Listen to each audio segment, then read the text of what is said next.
Bonjour, je m'appelle Nadine, j'ai 63 ans. Je suis à la retraite depuis presque 2 ans et je vais vous parler de ce changement de vie. Alors, j'étais assistante maternelle depuis plus de 20 ans. À l'âge de 58 ans, j'ai senti qu'il fallait que je fasse autre chose, mais j'étais pas prête légalement pour la retraite. Et je savais que je pouvais partir à 62 ans, donc j'ai attendu ce jour-là. Et j'avais déjà dans la tête tous mes projets, tout ce que je voulais faire. Seule et avec mon époux. J'étais passionnée par mon travail, puisque j'avais un métier passion. J'avais envie d'une autre vie, mais je n'étais pas écœurée par mon métier comme le seront certains quand ils partent à la retraite.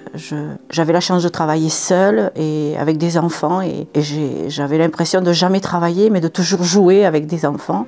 C'était un métier que j'adorais et que j'aurais pu continuer s'il aurait fallu que je le continue. Alors ce que j'ai ressenti mon dernier jour de travail, ce qui serait mon dernier jour de travail, rien de plus qu'une simple journée. Rien de particulier, tout était bien clair dans ma tête. Voilà, j'ai décidé de partir et mon dernier jour était qu'un dernier jour. Alors la retraite pour moi c'est une nouvelle vie, avec tout ce que je veux faire alors que je n'avais pas le temps de le faire. Je manquais de temps, horriblement de temps. Et donc voilà, maintenant j'y suis et depuis 2 ans, je ne fais que ça, m'occuper de moi et de ce que j'ai envie de faire, de nous deux, de notre couple aussi, de nos petits-enfants. Je me lève quand j'en ai envie. Bon, je suis quand même une petite dormeuse, donc je dors très peu, je me lève tôt. Et ensuite je prends des cours de piano.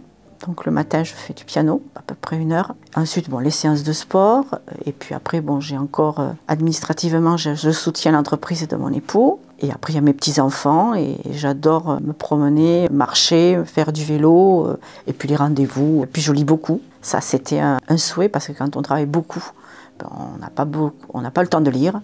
Et là, je lis énormément. Je suis partie à la retraite avec un montant qui est correct, qui me permet de vivre confortablement, avec celle de mon époux bien sûr. Et ça, c'est une chance. Ce qui est important, c'est que pour moi, c'est d'abord d'avoir eu la chance d'arriver à la retraite et d'être en très bonne santé. Et je souhaite à tout le monde ce choix d'avoir une retraite, qui est une bonne retraite sur le plan financier, et heureuse et en bonne santé. C'est très important. Mais bon, c'est un travail de toute une vie, d'être à la retraite. Les conseils que je peux donner aux jeunes qui ont maintenant 25, 30 ans, il y a une rigueur à avoir, à ne pas perdre de vue qu'il faut toujours rester en bonne santé, qu'il faut se protéger, ne pas avoir peur de changer de travail si l'on le peut, si on voit que c'est très stressant, très violent dans son environnement professionnel, d'oser, de ne jamais perdre de vue ce qu'on veut et ce qu'on ne veut pas. Il ne faut pas être pressé, donc c'est réfléchi à chaque fois.